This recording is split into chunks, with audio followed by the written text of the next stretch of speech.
Sometimes you just can't believe something's true.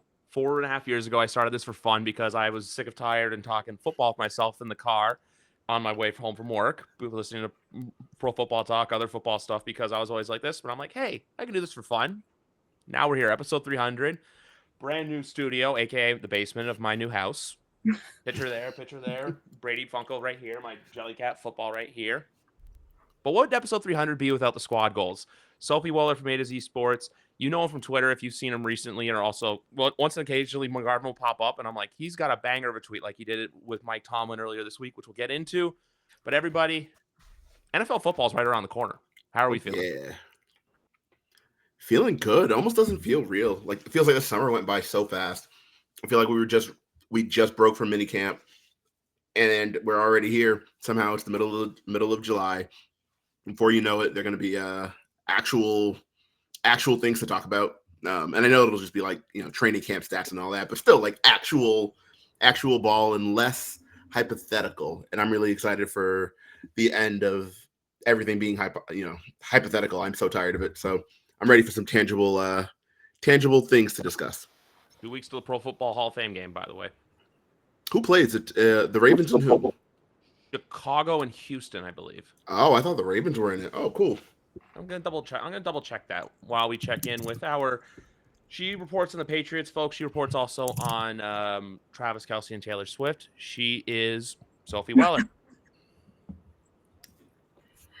Well, first I'm going to say if you lose me at all, my computer is completely bugging out, so could go in and out. We're going to see what happens.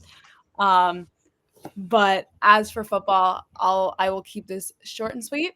I'm so ready for football to be back. It's like that gif that just appears from Family Guy of John Madden just screaming football really out loud. Yeah, that's me right now. Sorry, I have to get back on track here. Obviously, I don't know how much you guys have been watching Netflix lately. Receiver came out, we got to talk about it. But there's another football show that I want to talk about and something I've discovered. And that's that the Dallas Cowboy Cheerleaders is secretly a cult, and also I'm 2 episodes away from finishing the series. But I had to literally just bring that one up too, because for as good as Receiver was, I've quickly learned, what goes on in Dallas is it's low-key a cult. I'm not. I can't say I'm privy to any of the Dallas Cowboys cheerleader drama. What's the tea?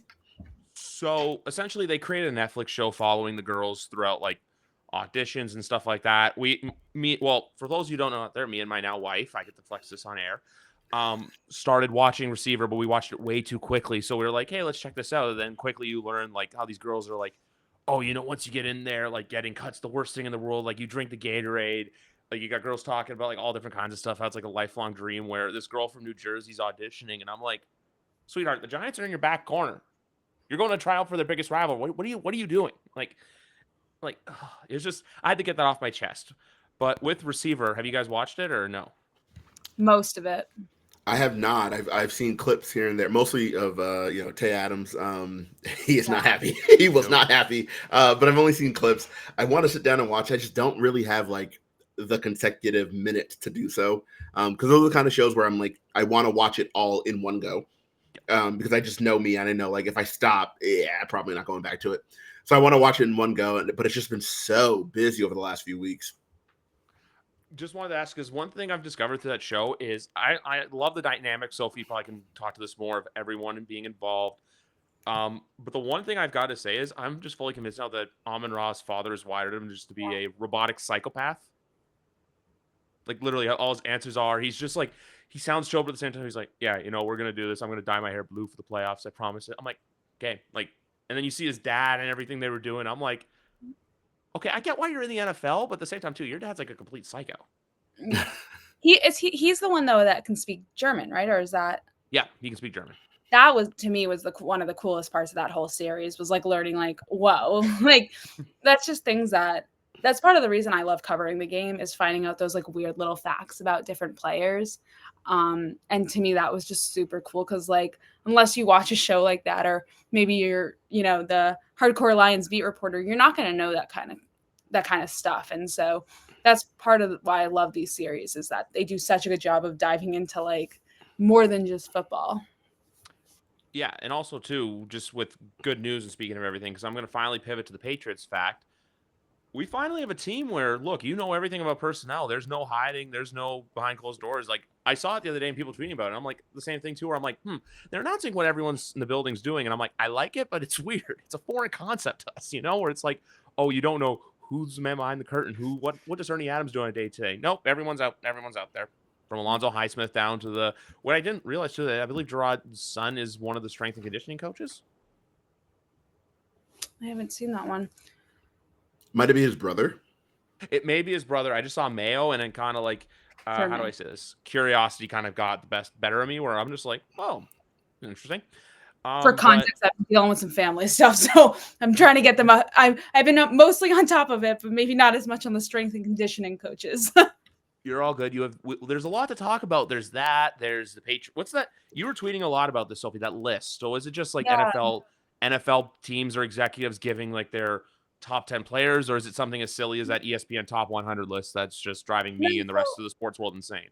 I'm sure. So this was actually that ESPN every year before training camp surveys league executives, scouts, and coaches. Okay. And they do a list. I believe it's for the 11 different position groups or something along those lines, where they release it like one every day, and they do the top 10 based on the votes. They average it by the votes, and then they also do honorable mentions. So maybe players who received numerous votes but it wasn't enough votes to put them in the top 10. So the Patriots only had one player to crack the top 10, and that was Kyle Duggar in the safeties category. They had 3 players receive honorable mentions: Michael Wenu, Christian Gonzalez, and Christian Barmore. And Ramondre Stevenson, Matthew Judon, Jabril Peppers, and Hunter Henry all received votes. But that's the received votes category is literally just a small section at the bottom where they just go, yeah, you someone recognizes you. You're appreciated. Your contributions are felt. It's kind of like, we want to raise at our job. No, you're getting a pizza party and you're going to like it. I think the honorable mention is like a pizza party. I would say that's like getting, a piece of candy. Or a gold watch after 50 years and being told to retire. Yeah, that works too. Yeah, those lists are always, I think they're really good for off-season content, but I think some people take them way too seriously.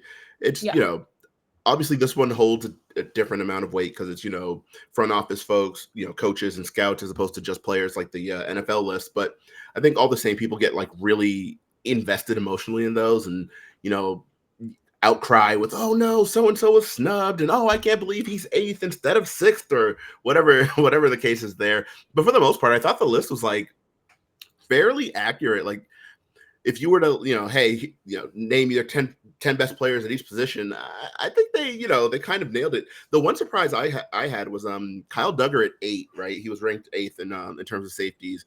And obviously, I'm a big Kyle Duggar fan. If you follow me on Twitter, and you should, because I'm awesome. But if you follow me on Twitter, from the very beginning, I've been huge on Kyle Duggar. Just coming out, I was like, yeah, this guy can play. Patriots drafted him in the 2nd round. I was like, yeah, he can play. And even, people were, oh, he might be a reach, la, la, la. It was clear from the very beginning he could play. And I think his rookie year, that game against Baltimore, it was like absolutely clear. The one in the monsoon, you were like, oh yeah, 35 can get busy.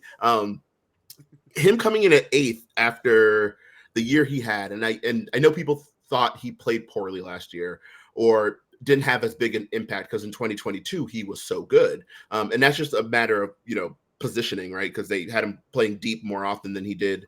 They had him playing deep in 23 more than he did in 22, and that's just because Devin McCourty wasn't there, and they needed someone to play deep safety. So he had less impact plays, right? He scored 3 touchdowns in 22. Obviously, didn't score any last year. Still a really good player. I kind of thought that Jabril Peppers would have been that guy to have made the top 10 because he was fantastic. That was the one that got me. Yeah, he was phenomenal. So that was strange. That was strange. And I know he got an honorable mention. No, he didn't. Oh, sorry. He got he received votes. He got the piece of candy. He got the piece of candy.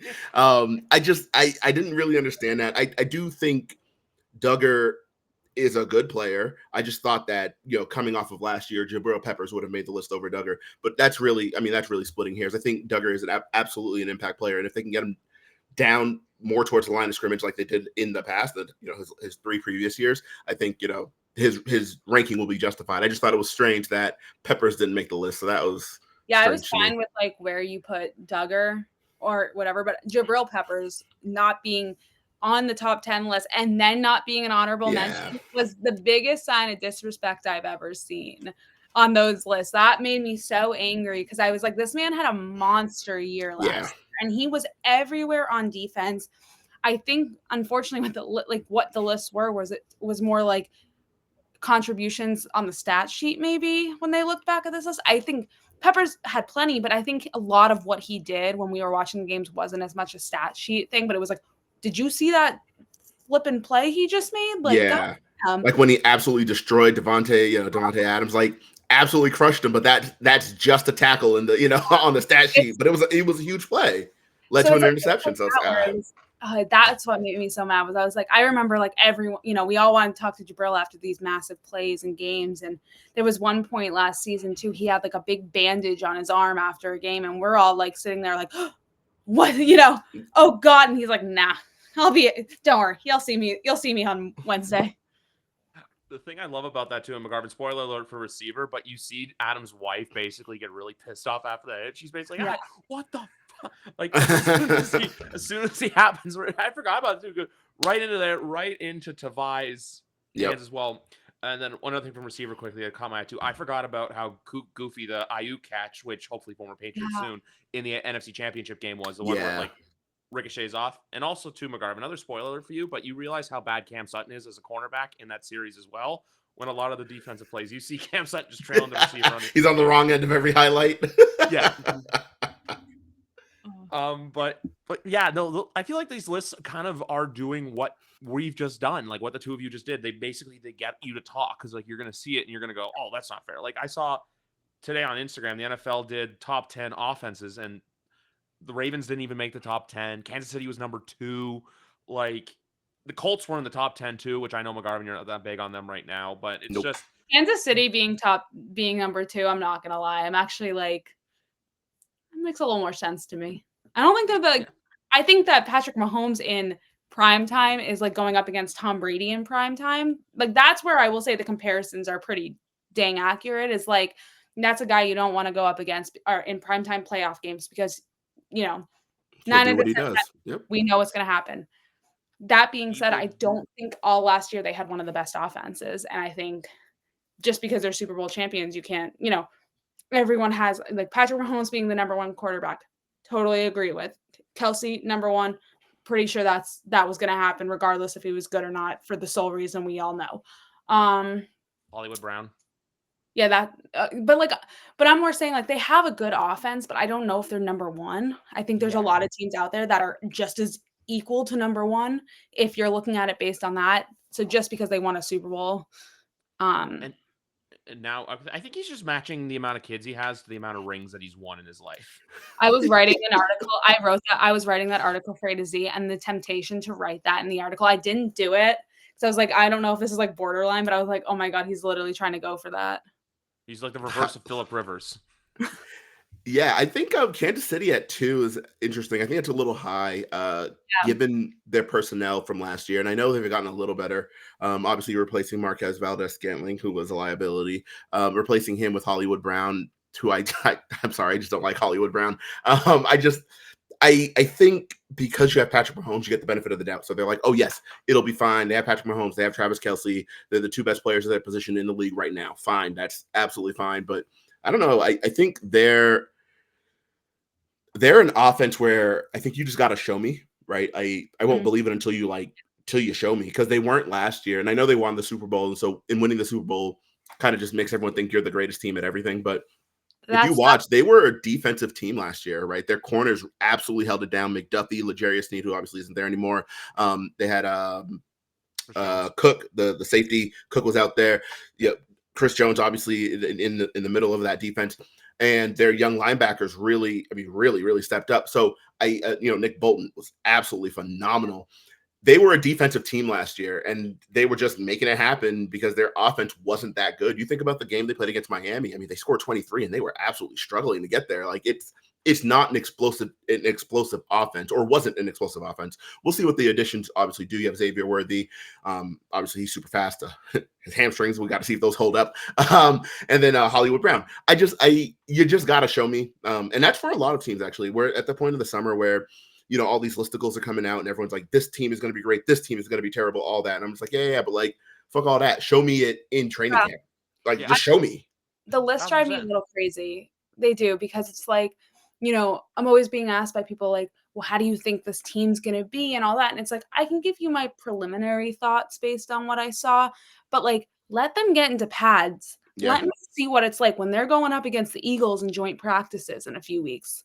Let's see what it's like when Drake May's throwing some bombs in a preseason game to, you know, Javon Baker and Jalen Polk. Like, I'll let you know then Yeah. what I think of this People team. in wheelchairs are standing up. Once the people in the wheelchair stand up, we will have our answers. Oh, the quote of the century there. But like when Drake May has a bomb, or no, I was going to say Patriots Twitter is going to explode when Joe Milton throws an 80-yard touchdown bomb to Jalen Polk in preseason. Oh, it's going to be incredible. I can't. Just book I'm it. I love watching Joe Milton throw that ball during these practices. Like, it's just because it's so funny. It'll be like the smallest throw that'll just like bounce off because it's so, you can hear like the hit on the hand. And he's literally like, it looks like he's just like flicking his wrist. Like, it looks like that's all it is. And he's like, because I'm going to quote guest of the friend of the program, Alex Barth, who said this to me. If you ask Joe Milton to throw it 5 yards, he's going to throw it 80 yards. If you ask Joe Milton to throw it 80 yards, he's going to throw it 80 yards. Yeah. Chuck Orange in the Orange Bowl. So it's just, I'm just waiting for that moment. And then, you know, everyone in the world's going to go, oh, but he's got to start. Oh, he's got to start. Or this got to happen. Or that's got to happen. I want to see like, you know, a last minute play, Hail Mary play at the end of the game where they pull Drake May or Jacoby and they just throw in Joe Milton. That just makes sense. Right. For that Put the guy with the huge arm in. 80-yard bomb to the end zone. Yeah. One thing with the NFL offseason I'm kind of tired of as well is just seeing people go off of predictions for this season based off of what happened last season. How, like, I've seen videos where it's like, oh, the Patriots could go 0-17. Oh, they're going to win 3 football games. Oh, they're going to do this. Where I'm just like, there's nothing on paper right now or nothing that I've seen that says to me this team got worse. I think this team, it's going to be different. It's going to be different. We all know that. The hanging head of the looming ghost of Bill Belichick, I don't think it will hang as much as Tom Brady, just considering, look, 2022 was, they were mediocre. And then last year was just, oh, hey, everyone got hurt and you were bad. This year is going to be, I think this year, I honestly think it's going to be like 2020. There's going to be some games where we are like, you actually went out there and won that. And then there's going to be games like, do you remember the San Francisco game where they just got their doors blown in at home? Yeah. There's going to be a couple games, I think, that are just like that. And then there's going to be the Hope game not. like the, what was the one? New York Jets on Monday Night Football where they should have lost, but the Jets were like, hey, we're going to run play action pass with 6 minutes left, trying to milk clock. And no, Joe Flacco throws a bomb interception. I'm prepared for that. So when I see like the win total for them right now, sorry to cut you off, Sophie, I'll let you get to you in a sec. But their win total right now is at 4.5. And you got to take that over. Like I saw the other day, they released, like people are crazy on the Cardinals at over 6.5, which I'm just like I'm big. We'll get to that later, but like, I don't see Arizona winning 6. I see them winning maybe like 7. I see them winning maybe 4, 5, or 6. But just with New England, like I said, this team's different. And while we're at it, I'm going to let you get to you want, Sophie. We'll bleed right into it. Does this team wait for a free agent wide receiver next offseason, CeeDee Lamb, or do they mortgage their future right now for Brandon Ayuk? And you know what? You can trade Tyquan Thornton, and boom, number 11's waiting for you at a stall at one Patriot place. So first, I want to say the thing with the 2020 comparing, like, you know, the Brady versus like post Brady and post Bill. The one thing I will say is that's so different with the post Bill is that they had a succession plan all along. They did not. Cam Newton was a last minute ditch effort to be like, oh guys, look, we brought you a, you know, MVP style quarterback into New England who can't throw.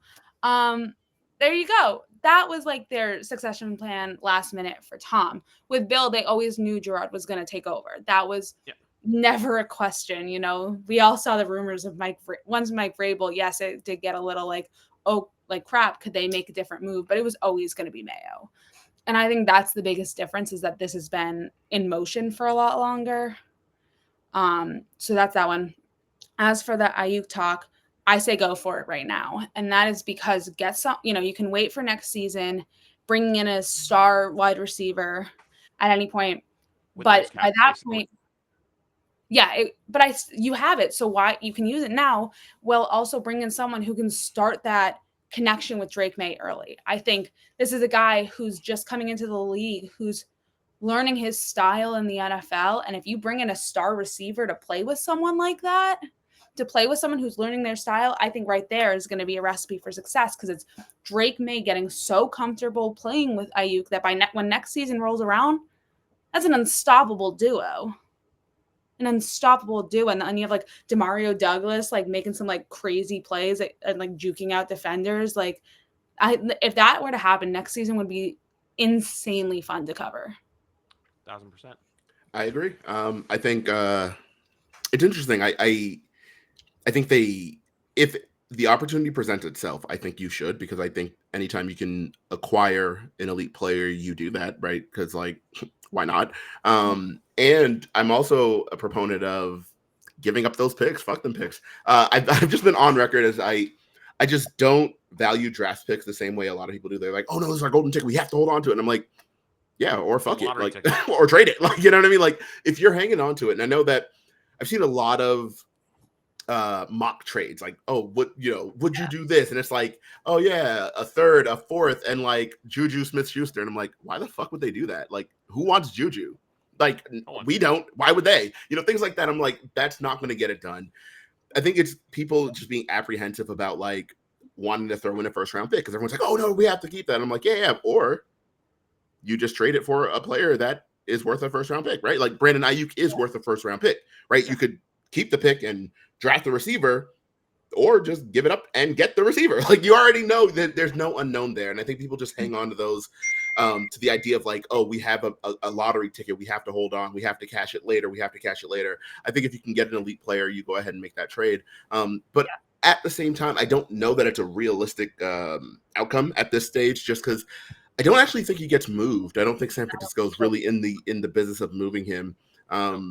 It doesn't make sense. He's their best receiver by far. I think he is much better than Deebo Samuel. And don't get me wrong, I like Deebo Samuel. I take Deebo Samuel too. I'm not gonna lie. But Brandon Ayuk is a better player than Deebo Samuel, a better receiver, a better wide receiver. You can line him up. He's an elite X receiver. You just put him out there. He's gonna win his run out there. Just let him do his thing.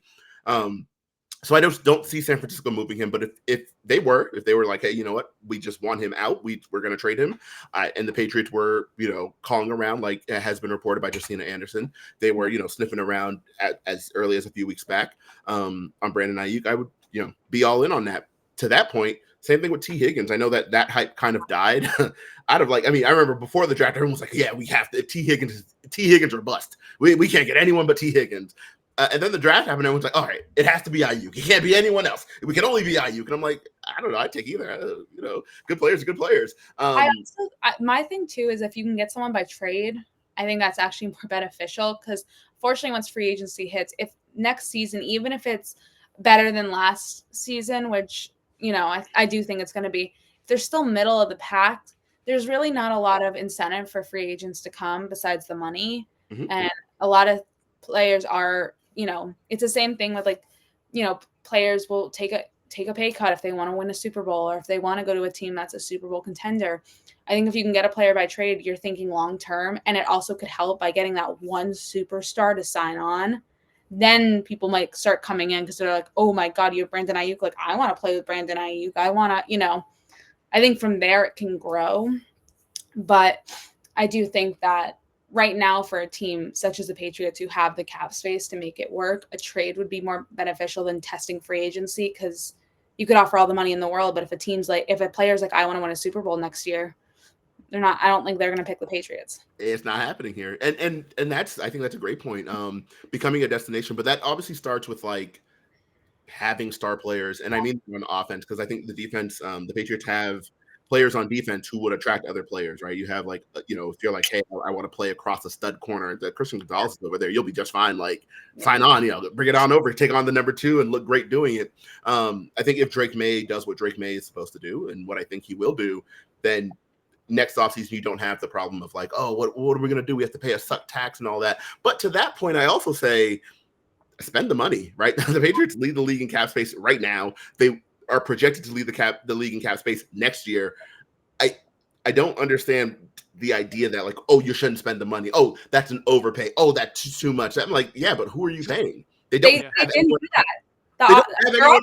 Yeah, he said he was going to burn some cash, and he took that back, no. and he did it because he didn't. And they did not. And I get it because you want to be a draft and develop team, and I absolutely do get it. But at the same time, like from a fan perspective, a lot of people are always like, oh yeah, no, it's just smart. You got to be frugal. You got to, don't overpay. And I'm like, yes, that really only applies if you have big contracts down the pipeline.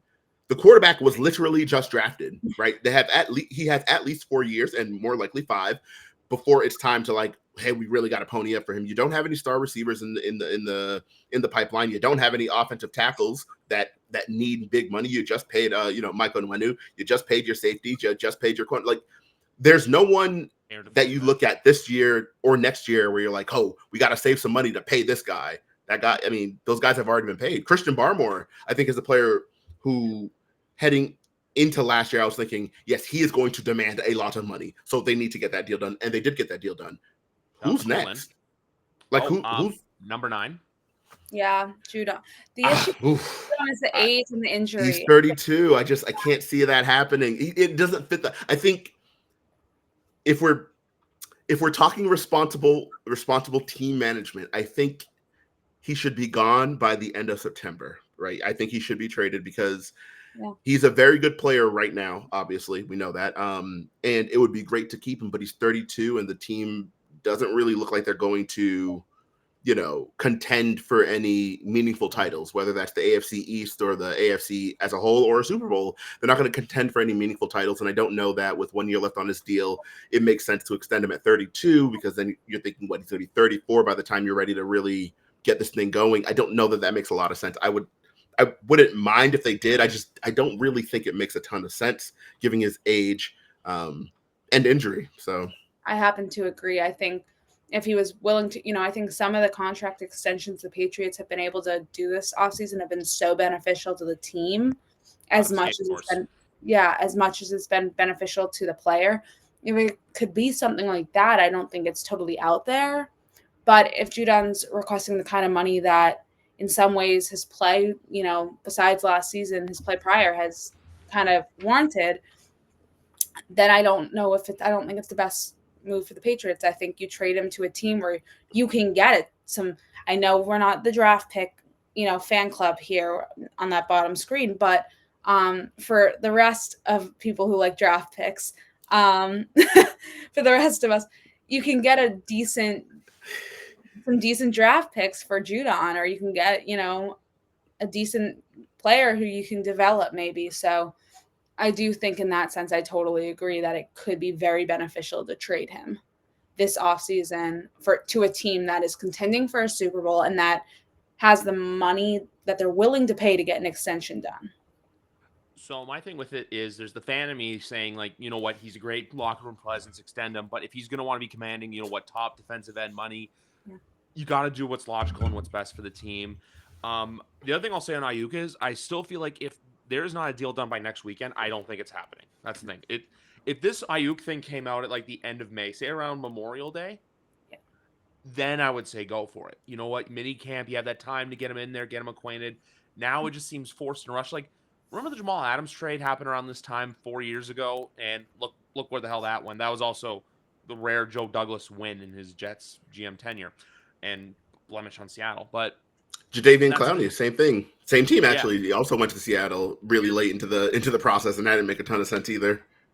Like, even the Cam Newton, we were going on the Cam Newton thing earlier, how he signed at the end of June. So that's what I was saying. If this happened before if all this talk happened between OTAs and minicamp, you do it. I think you hold on and wait. I know I said CeeDee Lamb half jokingly, but when I look at a team like the Dallas Cowboys, there are one guy who doesn't deserve a contract, but you know what? He has every damn right to do it, and Dak. Parsons is going to want 30 plus. And there's a weird oddball effect with Dallas where it's like, you got to pay the quarterback, but you have to pay the wide receiver 1. Oh, but you have a generational defensive lineman. So they botched that. I think Dallas, I mean, man, I tweeted it earlier this offseason, and it's worth reiterating. They absolutely fucked that. There's no no logical situation where your franchise quarterback should be going into a contract year. I don't think that makes any sense. So Especially when if you're you in a were Super like, Bowl window. hey, you know what I mean? Like it just makes sense to extend him early so that you're not in this situation. But even if you weren't sold on Dak, and I know a lot of people aren't, and you're like, oh, he's not that good or whatever, that's fine.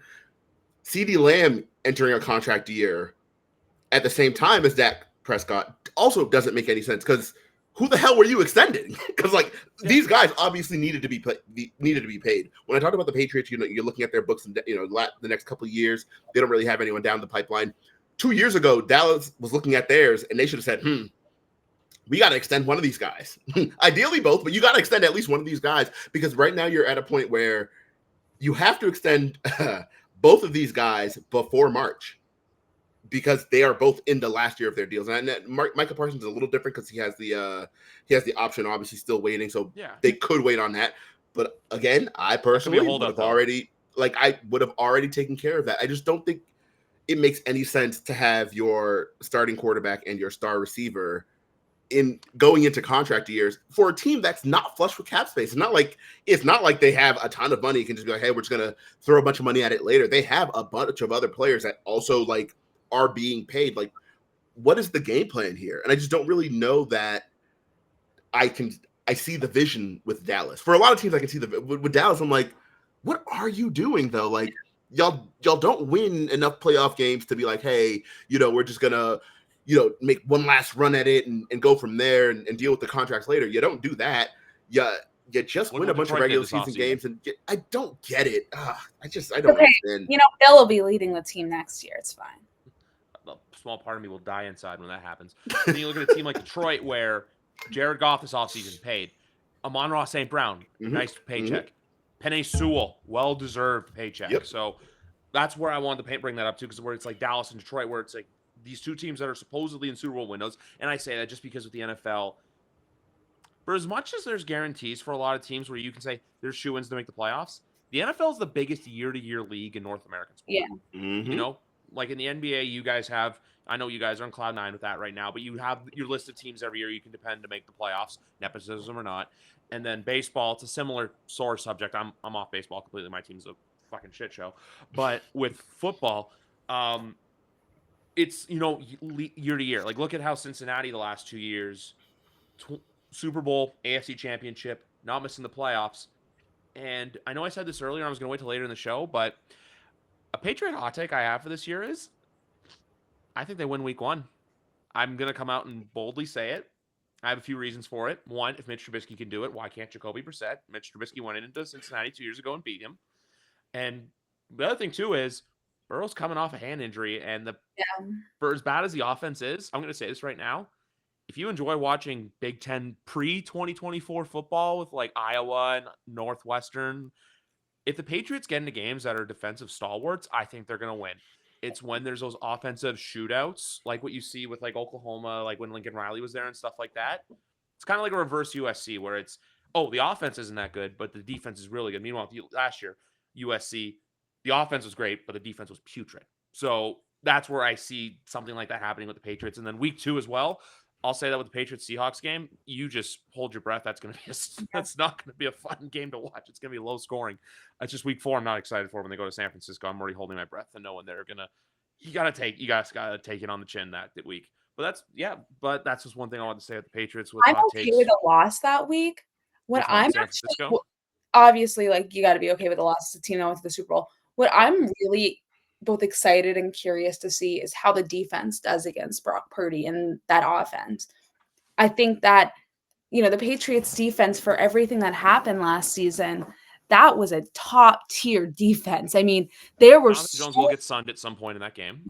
There were so many games last season the Patriots should have it should have been the easiest win for any other NFL team in the world that the Patriots were able to keep close because of the defense. Germany. Yeah, we don't bring that up. We don't bring up the month of November with Patriots fans. That month was putrid. I look back at myself because I'm on the road for work, and I look at that month of November and I'm like, how did they lose all those games? The Commanders game, putrid. Germany game, 9-9. And then the Giants game, good Lord. The only other game I look off like that, Vegas is a one-play game. The only other game I look at is putrid like that probably is the Bears game in 2022, which McGarvin and I have talked at length about. I think the Chargers game was pretty terrible too. That was tough to watch. I was just like, what is that? Oh God! And it was a defensive masterclass. That's the worst part. Justin Herbert looked absolutely normal, and it's like, yeah, but like, no one can score. What is happening? God, that game. Get rewarded now with Josh Allen, Justin Herbert, Josh Allen at the end of the season.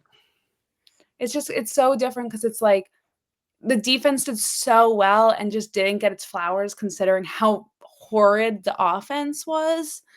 So I think that's why like some of these matchups I'm really excited to see is the core of this defense is there. This defense has not changed. You're looking at everyone else going back out there. So these guys know how to play together. You're not really adding anyone super new into the mix. So let them go out there and just dominate once again. There's one game I'm very excited for the Patriots, and that's Week 15 at Arizona because I'm just waiting for that Marvin Harrison Jr. Christian Gonzalez matchup. Yeah, that'll be something. I think if we get a full year of Gonzo, that's going to be incredible.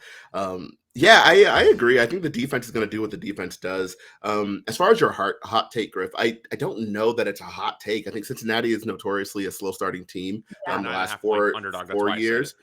Oh yeah, well, I guess the spread speaks. But I think all those numbers will get adjusted as we, make our way through like the second preseason game. People will, the money will start to move. I think they're a notoriously slow starting team. I don't know that I necessarily care about the win total this year though with the Patriots. I know the over under is 4.5, and I would take the over because I think 4.5 is a really low bar to clear. I think you have to work pretty hard to lose.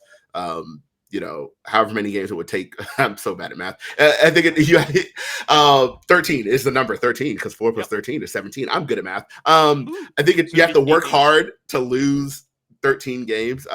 So I wouldn't put money on it, but they can if they go out there and lose 13 games. It is what it is. I think this is very much a reset year. I think 2020 is a perfectly apt comparison where you didn't expect much. You kind of you got excited with what you got. I just hope there are more games like the Cardinals game that year where probably should have lost out of bounds. Yeah, and you're just like, yeah, but they won, and I'm cool with that. Gonna punch it in for the goal line right before the half.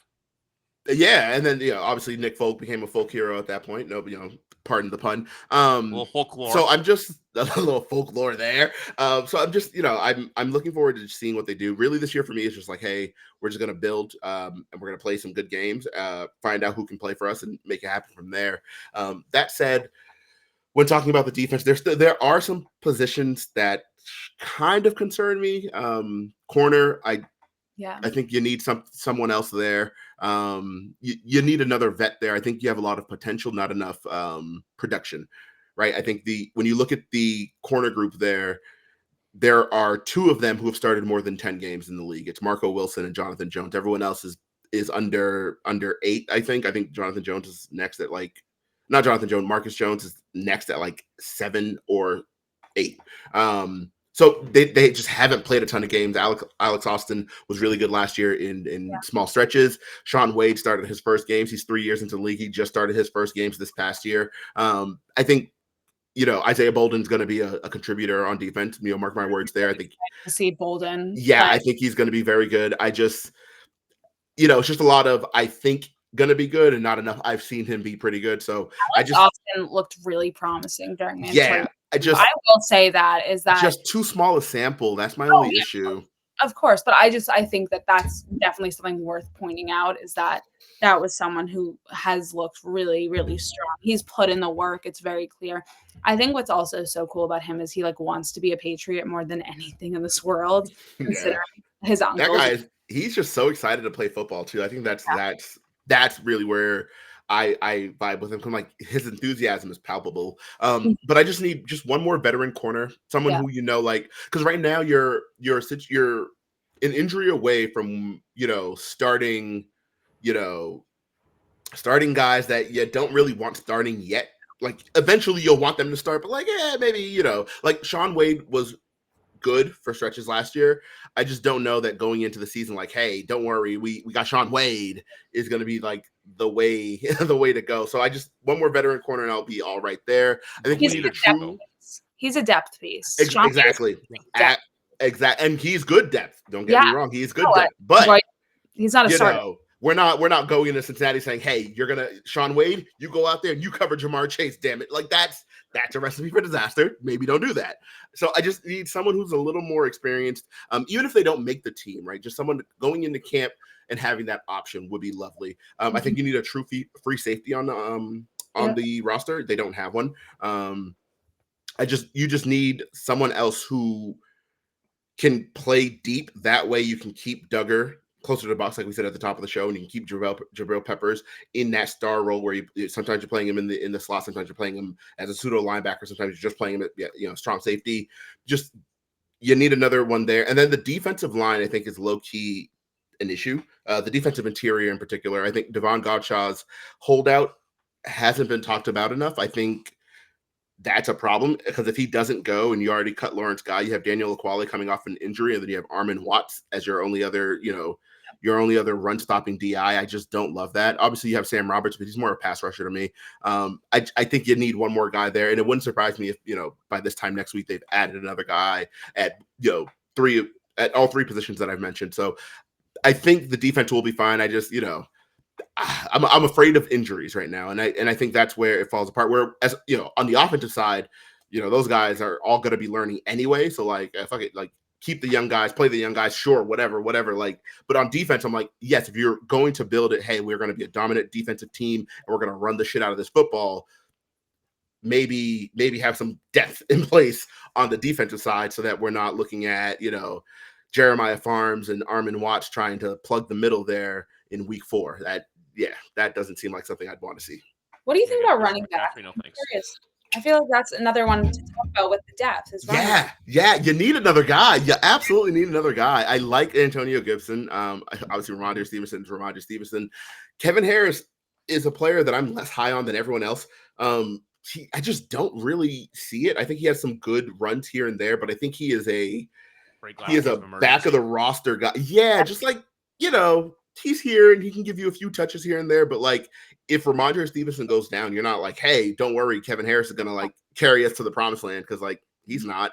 And then the only other running backs on the roster, we're looking at JaMychal Hasty, and they have an undrafted running back whose name I'm blanking on right now. Fenwick. There we go. Fenwick. He has some promise, and I think that he's a strong candidate for that undrafted free agent spot if they have one this year.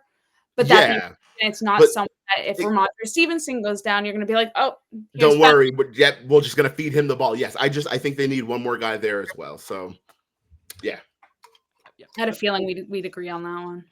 Yeah, and that's the other thing too. Like with the Ramondre Stevenson as well, like he did get his contract this offseason. Like, and that's even the thing I wanted to elaborate on earlier. I feel like with all the extensions they kicked in, there's a lot of like what I call the escape door. I think what McGarvin called fire exits earlier in the offseason, where it's like, there's a lot of deals where look, they can get out of them. There's a lot of team friendly contracts too. That's where I feel like it benefited and helped them.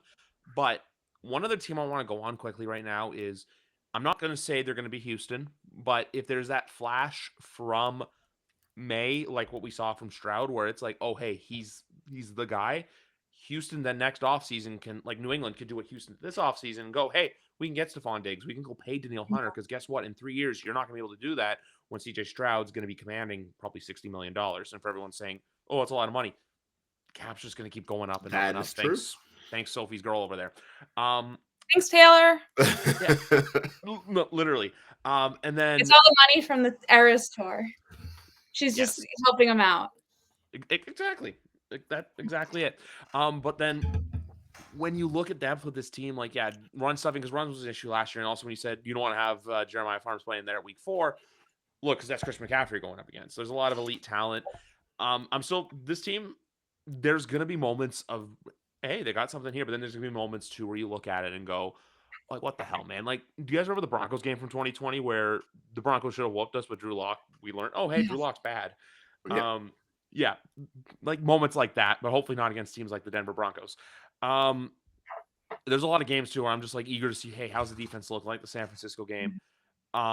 another one too is that week 3 game, their only primetime game of the season, which I don't know how you feel about that, Sophie, but I know McGarvin's a bit of a fan. And honestly, the more I think about it, it's not the worst thing in the world where it's like, Yeah, get me to oh, bed, she's man.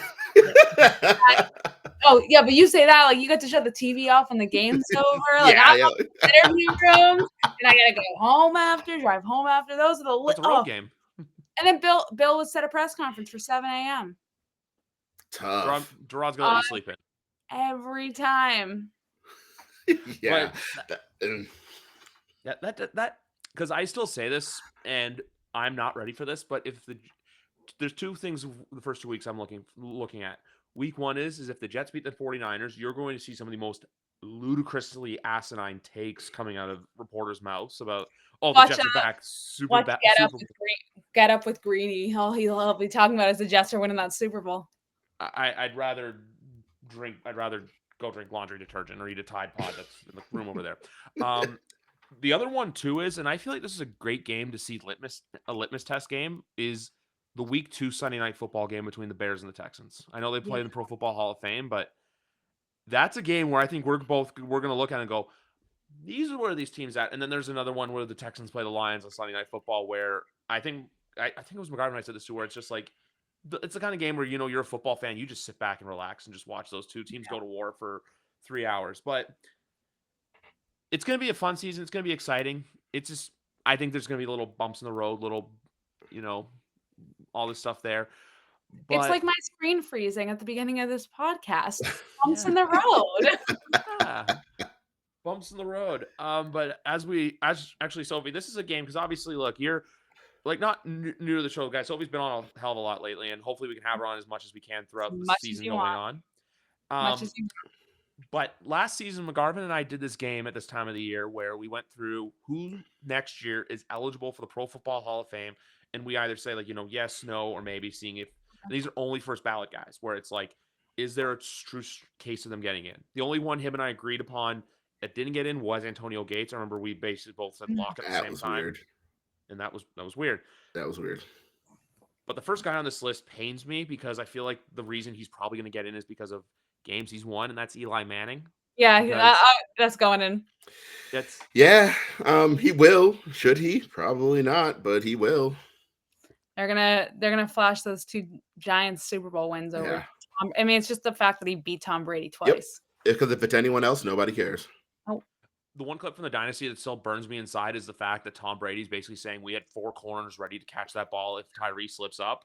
That's more painful than the catch itself, is them admitting like, hey, yeah, he bumps that up in the air, it's game over. That was more painful. That, and also do the missed holding call on Sean O'Hara or Dave Deal, but we're not going to go down that rabbit hole. If we're talking about the Giants game, this is off topic, but I have to tell this one story because I think you'll all find it. I was very young when that first one was being played, and I had it on my Tom Brady jersey, and I was sitting next to my grandfather, who was a diehard Giants fan. And in that last, one of those last plays when you think it could happen. I sit on the remote by accident because I was so excited. Off during the biggest play of the game. Of course, the play was then shown over and over and over again on the news after, but I will never ever live that one down. My grandmother tells it over again. My dad loves that story. My mom loves that story. It is a running thing is that I sat on the remote during the Giants Patriots Super Bowl and shut the TV off at the biggest moment. Oh I would. I mean, well, you saved yourself a lot of heartache because man, that was tough to watch. Funny part is at that age, I had no idea what was going on. I was like, "Oh look, I'm in a jersey. Where's the food?" Yeah, you were just mixed into everyone's shouting. So you shouted when they shouted. I get it. That was the very first football game I ever watched was the Super Bowl 36, the Rams Patriots. First, because my parents weren't sports people, but the Patriots were in that Super Bowl, and they're like, "Oh well, watch it." First game I ever watched, and I just cheered because that's what we did. They're cheering. I'm cheering. Everyone's cheering. It's a good time. And then you guys know my story was I believe it was the AFC Championship game before that, where I was just like you, Sophie, I that same age, very young, where it's just we're in Disney of all places, and then all the Boston people and apparently parents said you just ran to the TV and you were into it and just yelling and screaming, and now here the 3 of us are. Because look, if it wasn't for experiences like that, the 3 of us don't even know each other. We're just blips in the radar for each other. You're covering the Pats, and McGarvin and I, who knows what the hell we're doing. Next player on this list is Luke Kuechly. Yes. Greatest linebacker I've ever watched play with my own eyeballs. Should have had I a would pass agree. interference called against him in 2013. Yes, against Rob 2013 on Gronk. Yep, and they threw the flag, and no idea why they picked it up. First time I've ever had any hatred towards a ref, and that was Clete Bleekman. I will never let that down. That and Alex Kemp on Thanksgiving in 2022, but that's another story for another day. Yeah, Luke, I think, you know what, you got to look at it as a lock. He had a shorter playing career, but what he did in a small sample size, he was it's not that he's just a good linebacker, he was such an integral part of that Panther team, no matter, look, New England probably would have dog walked them in the Super Bowl 50 had they gotten there, but that's another story for another day, too. I also think if they do more in a shorter period of time, sometimes that can say more than like getting, if you look at like a stat sheet of someone who played in the league for like 12, 13 years and their stats are equal to the same as a guy who played for 6 years, like obviously, and I do think that says more than we give it credit for. There's one player on this list, but the third player before I get to the fourth player is just, you don't even have to think about it. That's Adam Vinatieri. I think there's no talk. There's no overthinking that one. That's just, we're all going to agree. Yep. To me, that's like right up there with Tom. It's like, get that guy his gold jacket like right this minute. And then the player I skipped, though, was Marshawn Lynch. No, but I love him. he's fun. I don't think so. I think when you look at who's been passed over for the Hall of Fame and you compare them to like Marshawn Lynch, I think like I can think of, numerous other guys who deserve that jacket before Marshawn Lynch gets his. I just don't think he has enough accolades. And I know that people will say like, oh, it doesn't matter, this doesn't matter, that award doesn't matter because that's everyone's favorite thing to do. I think they do, especially when we're talking Hall of Fame, right? How many All Pros do you have? Marshawn, I think it has 2, one first team, one second team, and he has like 5 or 6 Pro Bowls. He had a good career, but like Hall of Fame, let's be for real. I think All Pros should be. I know Pro Bowl's an honor, but honestly, I think being named an All Pro is something else because that's reporters league wide recognizing you. Meanwhile, Pro Bowl's usually fans with a mix of a guy who didn't want to go to the Super Bowl. Yeah, I don't think Marshawn, he's going to be one of those guys. I hope his name will be a lot in there. People will be like, oh, he should be in. But it's like, you really got to look at it because everyone looks at like, oh, the Beastquake run and his run in Seattle because like his play in the Bills wasn't really anything like that made you leap and bound and go, wow. It was his few years in Seattle until they didn't hand him the ball where, he made things happen. But the next player on this list did make a lot of things happen. He was one of the most intimidating players to play in the NFL, and that's Terrell Suggs. That's going to be polarizing because, Patriots fans, and he was with the Ravens, and he's not really a great dude. But he's a good player. I say no. But like he's a good player. His biggest accolade was he does have a D point, like they say, like most notable accolades, like Manning, obviously Super Bowls, Kuechly thing. Lynch, they actually do list as all pros, but yeah, like so because besides that too, did Terrell Suggs, I know he's got a Super Bowl and he's got D point. I'm trying to think if he's got any all pros and stuff like that or like he has 2. One in 2011 and one before that. One in 2011 though. I remember that one. I think he has 2 all pros.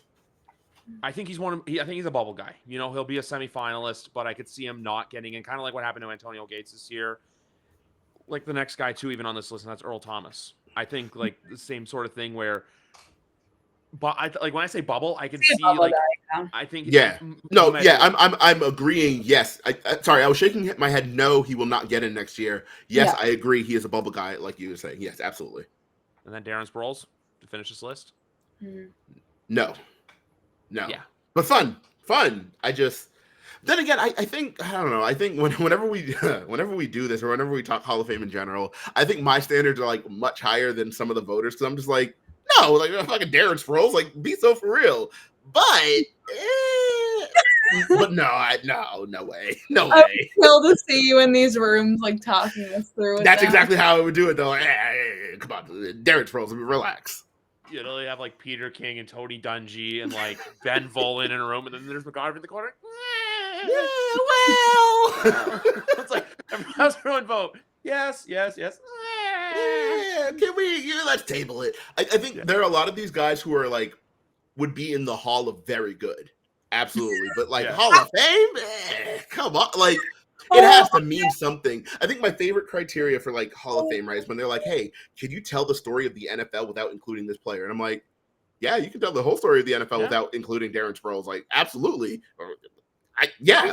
In fact, when you said it, I was like, Darren Sproles, like his time didn't already come. Like, I thought he retired 40 years ago. What happened? I'm still laughing at the Hall of Very Good. He's very good. Just can't have for these Bucks. Come on, you know. They got to keep adding extensions and extensions. Exactly, and we're not going to add an extension because we need a Darren Sproles in the room. Like, let's be so for real. Yeah. And again, this sounds like Darren Sproles hate. I really don't. I really liked him, especially when he was with the Eagles. I think he was a fantastic player, but it's just Darren Sproles. Like, you know what I mean? Like, so Tom Brady. Exactly. There's no Adam Vinatieri. He's just Darren Sproles. No Eli Manning. 26. It's just Drew Brees.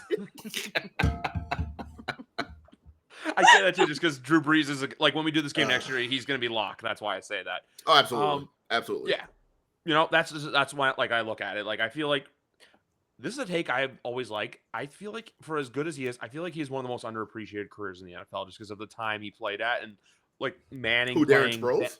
No, Drew Brees. Oh, sorry. Darren Sproles had a very He was really underrated. Like, no, he wasn't. No. Darren Sproles was good, but I think McGarvin's like, this guy's overrated. McCarvin overrated. No. Drew Brees is underrated, or not underrated, but underappreciated. I agree. Yes, I agree. I agree. Drew Brees. I also think he's a top tier roaster. Gotta go there. Thought he was awesome on that.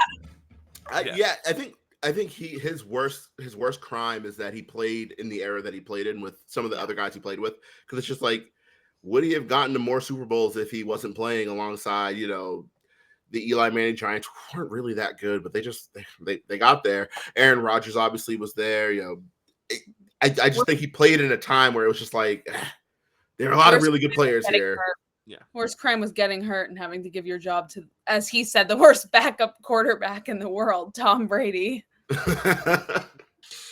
how did we get on Drew Bledsoe? Oh, I don't know. I got confused. Because I was saying Breeze. I never said Bledsoe. Oh, no, we were talking Breeze. Okay, my computer froze again. I'm gonna be straight up. Okay. I think because Drew, and then you said roaster, and then it's like, come in for Tom Brady. That's why I was like, huh? But no, my computer totally. I was trying to be part of the conversation without totally admitting my computer was screwing up again. Okay. And I just there. Is it bad that one of my favorite Drew Brees memories was just watching Tom Brady just carve up his defense in that 2013 game? Because I always remember that game because I was watching with my dad. So it was me and my dad and my dad's parents. My dad was like saying, don't do anything crazy. Don't be normal. I lost it when Kenbrell Tompkins caught that ball. Like, I still go back and watch the Sochi and Zolak call of that game. You know, the where's the beef? Yeah. That was insane. Unicorn, show pony. And then they literally show like Kenny Vaccaro after he got cooked. Austin Collie made some great play. That random Patriot of the day, Austin Collie, making plays down there. But like, those are the moments that show how good Tom Brady is and everything like that. Yeah, especially when you look at the situation, they had no timeouts, and it was just like, I guess we're just gonna go down the field and score. I guess this is just what we do. But they did that a lot that year, and I think that's why I remember the 2013 so fondly. Like, they were, how many minutes was it? Like 3 minutes left against the Browns, and they were down 12 points, and we're just like, all right, well, I guess we're gonna go win this game. They had no business. I still don't know what the pass interference on Josh Boyce was. I still didn't see it, but hey, Patriots won, and that's okay. Like I remember that game because I was in college at the time. And there was a guy in my class who's also a Patriots fan. He literally looks at me right away. Doesn't even say anything. He's just, they should not have won that game. Yep. That game stands out about as fondly to me. That was the Houston Texan varsity Letterman game. Oh, yep. When you come and walk in like that, and you get cooked on primetime. You know. Absolutely, yeah. Yeah, but I mean, they were a young team, and it was like, and I know that everyone's like, oh, you got to act like you've been there before, but I'm like, they haven't though. Like that.